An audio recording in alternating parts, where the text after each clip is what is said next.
چیمەی نەخاوم کەشتی شکستەی گیان بارکەوتەی داوم ئای گوڵە ڕێزان وەی گوڵە ڕێزان خانم چووە بۆ دەرەوەزان ئای گوڵە ڕێزان وەی گوڵە ڕێزان خانم چووە بۆ دەرەوەزان هەیدا هەی بێدا و گیان هانا هانا.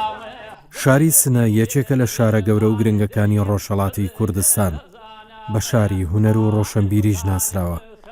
پایتەختی میرنشینی ئەردەڵانەکان بووە. هەورامیەکان لە ڕووی ئابووری و سیاسی و فەرهەنگیەوە دەستێکی باڵایان هەبووە لە بنیادنان و بەرەو پێشچوونیدا. تەنانەت یەکێک لە ماناکانی ناوی سنە سەهانەیە، بە هەورامی بە مانای سەدهانە دێت. ئەمەش بەڵگەی بەشداری کارایی هەورامیەکانە لە بنیادنانی ئەو شارەدا.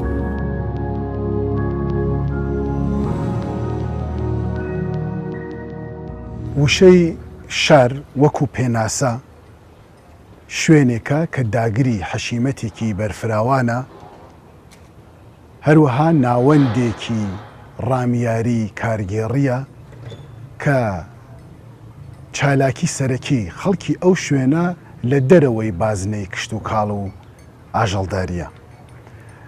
ئەوەی کە جێ سەرنجا بۆ شاری سنە ئەوەیە کە هەر سەرەتا وەکو شوێنێک دابین کراوە کە شاری تێدا دروست بکرێت.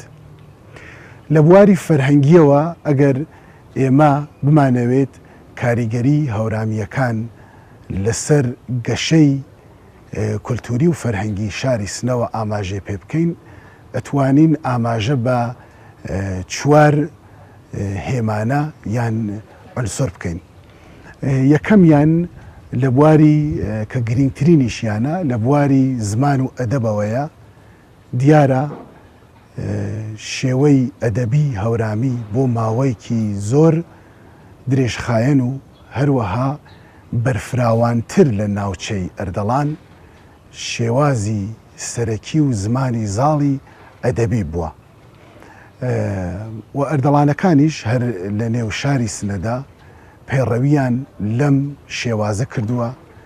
زۆرێک لە عولەما و زۆرێک لە شاعرانیش هەر بەم پێیە شعریان هۆنیوەتەوە. تەنانەت میرەکانی ئەردەڵانی بڕێکیان مەستورەی ئەردەڵان یان شاعرانێکی زۆر گەورە کە بەشێک لە ئاخێزگەی پەروەردەییان لە شاری سنەدا بووە، وەکو مەولەوی، هەر بەم شێوازە ناسکترین خەیاڵ و شعری خۆیان دەربڕیوە.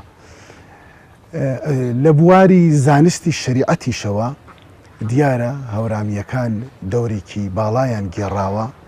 ئەتوانین بۆ ئەمە ئاماژە بە بنەماڵەی مەردۆخیەکان بکەین، بەتایبەت مەردۆخیەکانی تەختە کە لە مامۆستایانی دارولئیحسانی سنە بوونە، کەسانێک وەکو شێخ سەعید، وەکو شێخ قەسیم، یان کەسانێک وەکو شێخی مهاجر، شێخ عەبدولقادری مهاجر، شێخ جەسیم، شێخ وەسیم، نەک تەنیا مامۆستا بوونە لەو شوێنە و دەوری سەرەکیان گێڕاوە، دانەری کتێبیش بوون بۆ پەروەردەی فەقیەکان.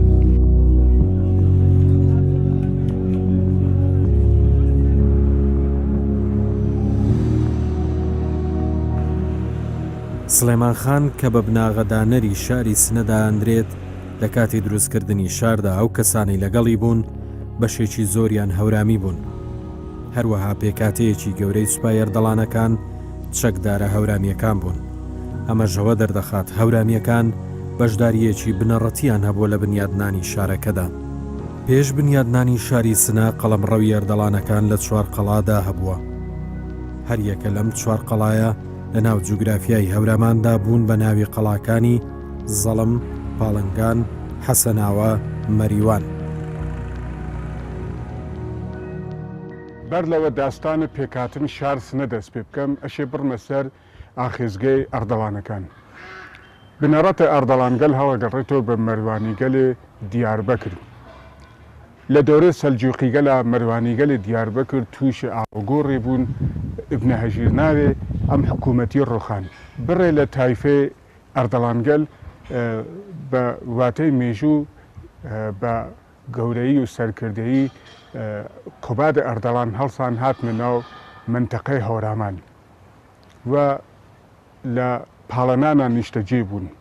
قەڵایەکیان دروست کرد و دوجار لۆ دۆرا کە موغڵگەل هاتن لە تەک خۆلەفای عەباسیە شەڕیان کرد، هیچ حکوومەتێ لەم منتەقا بەسەر هەورامان زاڵ نەبوو. ئەمانە توانیان چەند قەڵایتر دانن و حکوومەتەکەی خۆیان گستەردەکەنەوە. قەڵاگەل حەسەناوا و پاڵەنان و مەریوان و زەڵم قەڵای ئەردەڵانگەل بوون.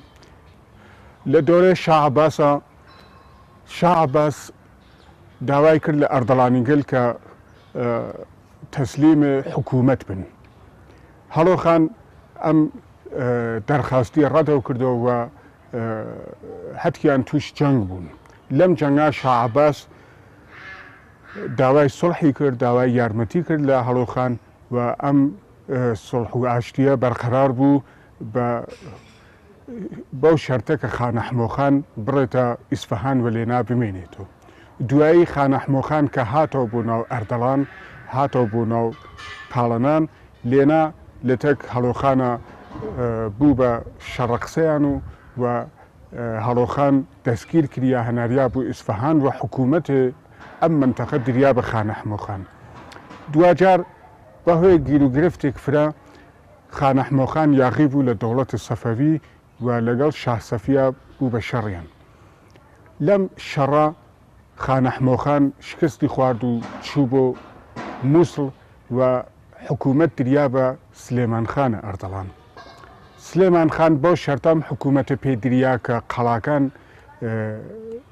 ئەردەڵان لە حەسەناوە، پاڵەنان و مەریوان و زەڵم بڕۆخنێ و لە شوێنێکی نزمە قەڵایەک تازە دانێ. ئەم شوێنی تازە قەڵای سنە بوو. قەڵایەک بوو لە شوێنێک فرە نزمە و شارە سنێ لێنا پێکێنا.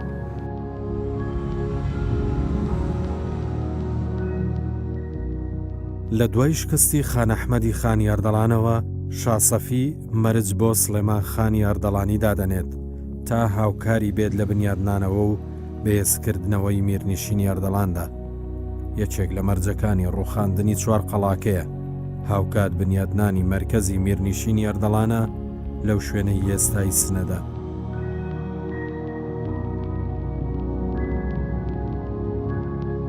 دکتۆر سایدخانی کوردستانی ساڵ 1309 هەتاوی لە مقدمەی کتێ نامەی نەزانیە ئیشاراکە ئیژە 50 ساڵ لەمەوە بەر، یعنی 50 ساڵ بەر لە 1309 کە من لە شار سنە هاتمە دەرەوە زۆربەی خەڵکی شارە سنە بە ئەدەبیات هەورامی ئاشنا بوون و ئیسە بێچکە لە پیرەمەرد و پیرەژنگەلێک کەسێ ئاشنا نییە. دیارە لەم قسەکە خەڵکی شارە سنە فرە لە تەکەم ئەدەبیات هەورامیە مەعنوس بووبن. ئەمە پەیوەندی هەورامان و شارە سنە بۆ ئێمە دەرەخات. سەنەدێک ترمان هەست لە سەفەرنامەی ڕیچا ڕیچ کە تێبۆ شار سنە لە زەمان ئەمانەڵڵاخانی گەورە ئەیژێ کە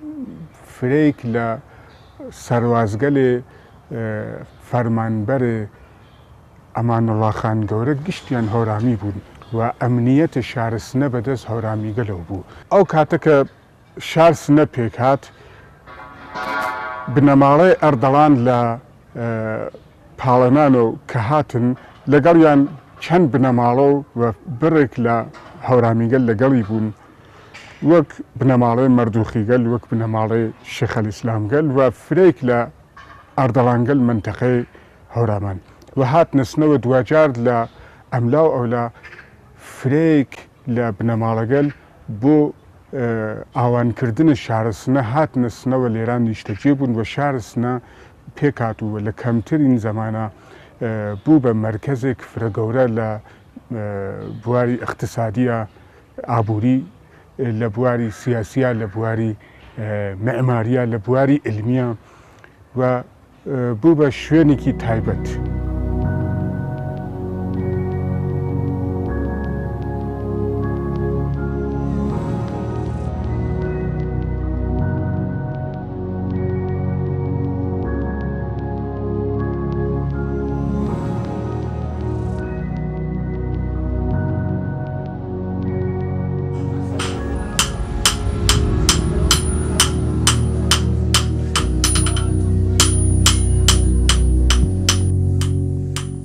یەکێک لە سیما دیارەکانی شار بریتیە لە کار و پیشە.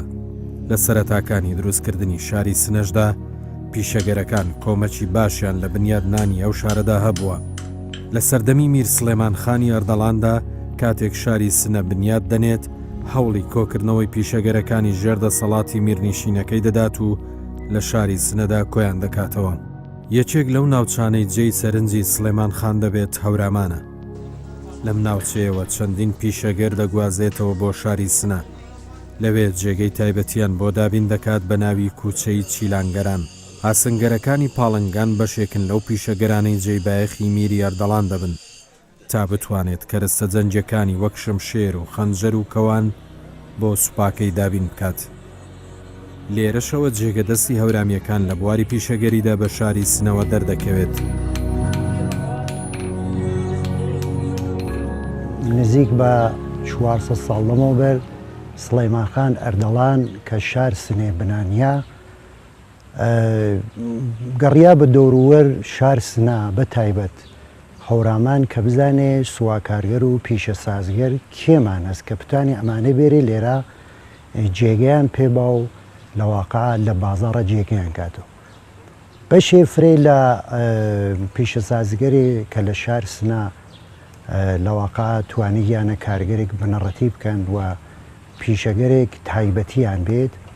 بەشێ لەوانە ئاسنگەرەکان بووگن کە ڕاستەوخۆ لە هەورامانەوە یانێ لە پاڵنگانەوە دوای ئەوەکە قەڵای هەڵۆخان تێکەچێ ئەمانە بەرەبەرە جیاونەوە لە یەک و بەشێکیان تێرنە شار سنەوە شوێنێکیان پێیان بەناو کوچەی چیلانگەران کەم کوچەی چیلانگەرە گشتیان بنەڕەتیان هەورامی بوون و لە منتەقەی پاڵنگانەوە تێن بۆێرە چون پاڵنگان خۆی لەواقع بەشێک گەورەی لە ئاسنگەر و چیلانگەرگەری تیا بووگە کە ئەمانە لە دەورانێ هەڵۆخانە تفەنگساز و لەواقع شمشێرساز و خنجێرساز بووگن. ئاسەوارەکانی چی فرە دیارە مەسەڵەن ئێمە هەر بڕینەوە منتەقەی هۆرامان دێهاتگەری هێشتا ماگە لە ڕووی ناوەکانیەوە بۆمان دەرەکەوێت کە مەسەن ئاوای شمشێر لە لای پاوە نیشان دەهێنەیەوەسە کە ئەمانە هەر تایبەتی کاریان شمشێرسازی بووگە یا ئاوای دەوان کە کاریان دروستکردن دەوان بووگە یا ئاوای کەوانگەر کە کاریان دروستکردن تیر و کەمان بووگە. ئەمانە بەشێکیان تێن لە بازاڕە عەرزم کرد شوێنێکیان بۆکەنەوە بەناو چیلانگەرەکان. ئێمە لە شغڵگەر تریچە هەروە فرچمان بووگەکە بە شێرفرەی لەمانە لە هەورامانەوە هاتکن. مەسەڵەن لە ناو زەڵنگەرەکانە ئێمە دەقیق ئەگەر تواشاکەین بە شێفرەی لەمانە کە جوولەکە بووگن یا مەزهەبیان یەهودی بووگە ئەمانە لە منتەقەی بێسارانەوە تێن بۆ شارسنە.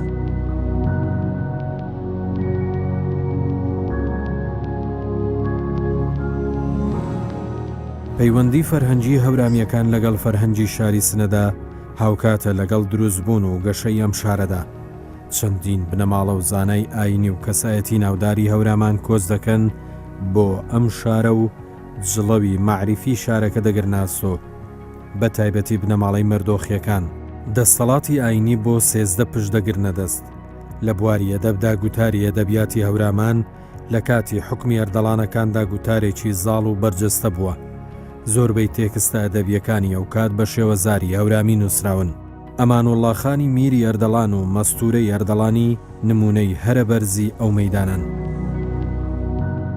بۆ نمونە مەولەوی لە شعرێکدا ئاماژە بە کتێبەکانی شێخی مهاجر و شێخ جەسیم دەکات پارچەی تەلیفات شێخی مهاجر گرانە نیەن مشتری و تاجر کەشف الغەتای سەدر محەممەد جەسیم خونچەی نەشکفتن بێشنۆی نەسیم کە ئەمانە نەسیم و جەسیم و شێخی مهاجر لە مامۆستایانی هەرە پایە بەرزی زانستی ئیسلامین. هەروەها ئەتوانین ئاماژە بە لایەنێکی تری فەرهەنگی بکەین کە سەردەمیانەترە کە دروستکردنی فێرگەیە لە شاری سنا دیارە پاش کلدانیەکان و پاش فێرگەی ئالیانس و پاش ئەو فێرگەیەی کە سادەقولمولک داینا یەکێ لە فێرگا گەورە و درێژخایەنەکانێک کە لە شاری سنا دامەزرا بۆ ماوەی 10 ساڵ فێرگەی ئیتحاد بوو کە مەلا باقری ڕوکن الئیسلام لەگەڵ برای خۆی سەید نەجمەدین کە هەردووکیان خەڵکی کەلجی هەورامان بوون دامەزرێنەری ئەم فێرگە بوون بە پارەی تاکە کەسی خۆیان هاتون و ئەم فێرگەیانە دانا کە هەروە کە عەرزمانکردن 10 ساڵ درێژەی هەبوو ئەم فێرگەیە. هەروەها ئەتوانین ئاماژە بە لایەنی پیشەسازی بکەین لە شاری سنا. میرزا سادقی وەقاعەنێگار ئاماژە بە سێ هۆز و تایفە لە شاری سنەدا دەکا کاڵێ ئەمانە گۆرانن واتە خەڵکی ژاوەرە و هەورامانن هەر بە پێ سەرچاوەکەی خۆی ئاماژە بۆ ئەکات کا لە پیشەسازان و کەسەبەی شاری سنەن و دیارە پیشەسازیش یەکێ بووە لە ئێلێمانگەلێک کە وەکو شارستانیەت دێتە ئەژمار. جاری دووجار بە شەلان وەی گوڵە ڕێزان هەستە سەر پێ بۆ گوڵە ڕێزان بەسدانیشە لە گۆشەی ماڵان وەی گوڵە ڕێزان خانم چووگە بۆ کەڵاتە ڕێزان ئای گوڵە ڕێزان وەی گوڵە ڕێزان ئۆغرش خێر بۆ شای باڵا بەرزان ئای گوڵە ڕێزان وەی گوڵە ڕێزان ئای گوڵە ڕێزان تۆ وامەکە کونەکەودانە و تۆ جەنگمەکە ئای گوڵە ڕێزان تۆ وامەکە کونەکەودانە و جەنگمەکە تۆ جەنگمەکە. ئەگەر بمانەوێت کاریگەریە هونەریەکانی هەورامان لەسەر میوزیکی شاری سنە بزانین ئەوە پێویستە گوێ لە هونەری هەریەکە لە هونەرمەندانی وەک مامۆستا عەباسی کەمەندی و مامۆستا ناسری ڕەزازی و مامۆستا نەجمەدینی غوڵامی بگرین. لێرەوە بە تەواوی باڵادەستی هونەری هەورامیەکان لەو شارەدا دەبینین.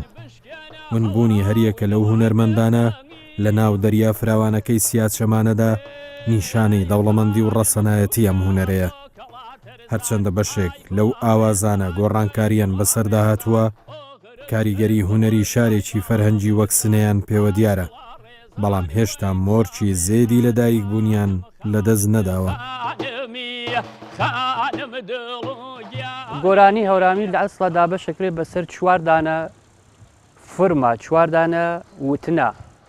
بەشی ئەوەڵی ئەوێتە سیاچەمانە، بەش دووەمی ئەوێتە دەرەیی، بەش سێومی ئەوێتە گۆشی، بەش چوارمی ئەوێتە چەپڵە. لە بەش سیاچەمانە و دەرەیە تەسیری وای نەوگە لە ناو شارسنە، چون وتن و دووپاتکردنەوەی ئەم شێوە گۆرانی وتنە فقط بۆ هەورامیەکان کە خۆیان بە ڕەچەڵک هەورامین ئەتوانن بێژێنەوە. هوربێزە جەخە سەزەی خاڵێ لەم لێگیان بەر لێو بێ یانەوەت خوالەی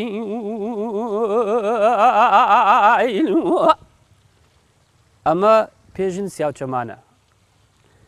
ئەم نەوعەوتنە تەنیا کەسێکە یا ئەشی فرەکاری کردوێت یا شێ بە ڕەچەڵە کۆرامی بێت پتانێ ئەم شێوە وتنە بێژێتەوە. شێوەی تری پێژن دەرەیی ئەویش هەر نۆع تەحریرەکانی نۆع وتنەکەی جۆرێکە کە ئەویش دووپاتکردنەوەی بۆ کەسێکە غێرە هەورامی بێ یا لە ناوچەی ژاوەرۆ یا لە ناوچەی هەورامان یا لە ناوچەی لۆهۆن نەوێتیانە یا بۆ خۆی زیندگی نەژیاوێت لەو منتەقە کەمێ دووبارە دووپاتکردنەوەوانی چ زەحمەتە مەسەڵەن وەک گۆرانی ئەوانیش مترۆنۆمیانیە ئازادن وەک ئارۆڕام کەوتن کۆنە هەواران. هەگیان ئارۆڕام کەوتن وەی کۆنە هەوارانێ خوادمە باڵاو تۆ ئاخوەشی منەویا ئارانێ. ئەمە چە پێژن دەرەی لە بەشی گۆشیە بۆچەنە لە بەش گۆشی وێژیا گەسەو بە گۆرانی بێژان سنە وتی گیانەسەو گۆرانی بێژان سنە وە کاک ناسر ڕەزازی وە کاک نەجمەی غوڵامی وە کاک عەباس کەمەندی ئەمانە من تاوجێگەی کە یعنی لیان مژنەفتکە کە گۆرانیەکان هەورامیان وتکەسە و شاید بێژین حتا 40% تا 50% گۆرانیەکان کاک عەباس کەمەندی لەسەر وتنی هەورامی بووە. ئەو بەخشە چەپڵاییە فرەتر تاسیری لە موسیقای کوردی بەڵام شاری سنە داناوە چە لە سنە چە لە بەخشی فارسنشینیشە. ئەم موسیقای ئەمەتانی لە دەهەی چلە و لە دەهەی 30 و چلە و لێ مثال بێرین وەکو مامۆستا ناسر ڕەزازی کە هات سری ریتمی لە بەخشە هەورامی کێشا دەرەوە وەکو دووچوار دوو لەسەر چوار یا چەپی من بۆ خۆم وازانم لە بەخشی عیرفانی چیانە فرە بەرداشتیان بووگە هەورامیگەر لە ناو زکریانە لە ناو تەکیەگەری چیانە چۆنگە بەخشە چەپڵیان فەرقەکە بەخشە شمشاڵیان هەست کە شمشاڵ هەست لە ناو موسیقیانە لە تەکیەگەریانە لە مەلۆدیک کە منەتانم مەسەڵەن مثال بێژم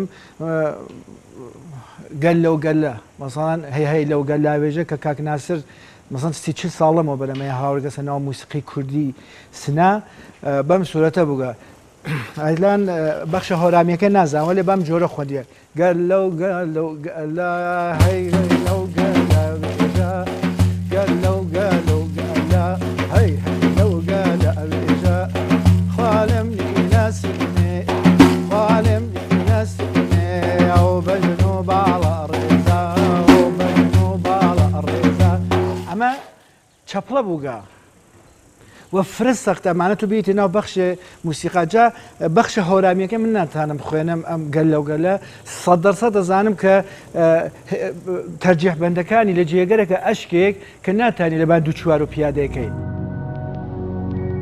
ئەمە چۆ گیانمە چۆ هەر خۆم لە دواتم خەونم نەدیوی عاشقی باوڵاتم شاری سنە زەمینەی ڕاستەقینەیە بۆ دەرکەوتنی قورسایی و ڕەسەنایەتی هەورامیەکان بەشداریەوان لە هەموو بوارە هونەری و ئەدەبی و پیشەیەکاندا بەشداریەکی کەم وێنەیە.